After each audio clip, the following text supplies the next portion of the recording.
আমাকে সন্তানরা কলা গাছ কুচাইয়া খাওয়ায়, তারা লবণ দিয়েও দেয় না, একটু কোনো রকম সিদ্ধ করে তো সন্তানের খাওয়ায়। রহমান কোম্পানির বোর্ডে আমার ছেলে মাস করা বেতন করা বোর্ড পাইতো $5 ঈদের বাড়িতে বেড়াতে আসেছে, বেড়াতে আয়া ঈদের 2 দিন পরে আমার ছেলে কক্সবাজার মিজান কোম্পানির বোর্ডে গেছে। যাওয়ার পরে ঈদের 3 দিন পরে সাগরে চলে গেছে। সাগরে যাওয়ার পরে বলছে মা আমরা সাগরের দিকে যাই। 3 দিন পরে আবার খবর পাই আমার সন্তান মায়ানমার জেলখানায় আটক করেছে।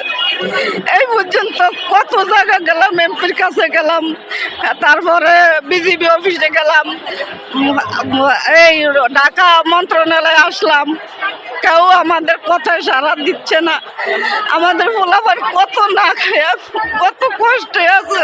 আমাকে সন্তানরা কলা গাছ কুচাইয়া খাওয়ায়, তারা লবণ দিয়েও দেয় না, একটু কোনো রকম সিদ্ধ করে তো সন্তানের খাওয়ায়। আমাদের সন্তান সেখান থেকে কান্দে আর বলে মা গো আমরা আর সইতে পারি না মা, আমাকে কিভাবে নেবেন মা, একটু উদ্ধার করে আমাকে নেন।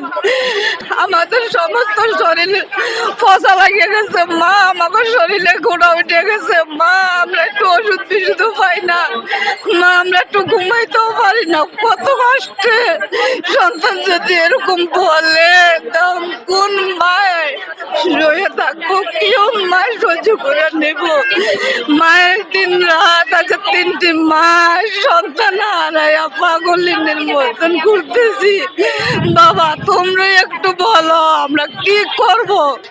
আমাদের প্রধানমন্ত্রী তারেক রহমান যদি আমাদের পাশে দাঁড়ায় তাহলে আমাদের সন্তান গুলো আইব, আর না হলে আমাদের সন্তান 16 জন পরিবারের সন্তান একটি সন্তানও আসতে পারবে না বাবা।